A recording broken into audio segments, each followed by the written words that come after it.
Hi there, this is the daily video for July 29th.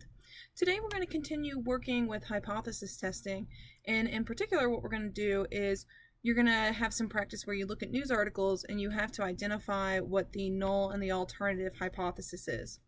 Now, in order to do this, you're going to have to read a little bit between the lines when you read these news articles, and what you want to do is you want to ask yourself, okay, in this particular case, what would the researcher have been trying to prove?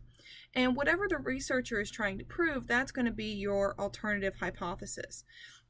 So you don't want to base your null and alternative hypothesis off of what the conclusion ended up being.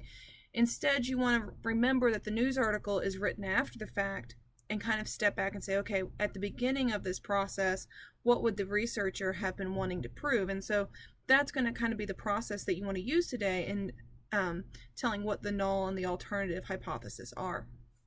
Now, after you get done with today's work, you can actually go ahead and complete most of Beyond the Classroom 3 if you want to go ahead and get that done. You should be able to do the introductory paragraph, paragraph 1, and paragraph 2. The only piece of the paper you can't finish at this point is the very last paragraph, and in Monday's material, we'll cover the last bit that you need in order to finish that. So I would recommend go ahead and taking the time either today or this weekend to go ahead and get the majority of Beyond the Classroom 3 written, so that way next week you don't feel, pressured to have that done.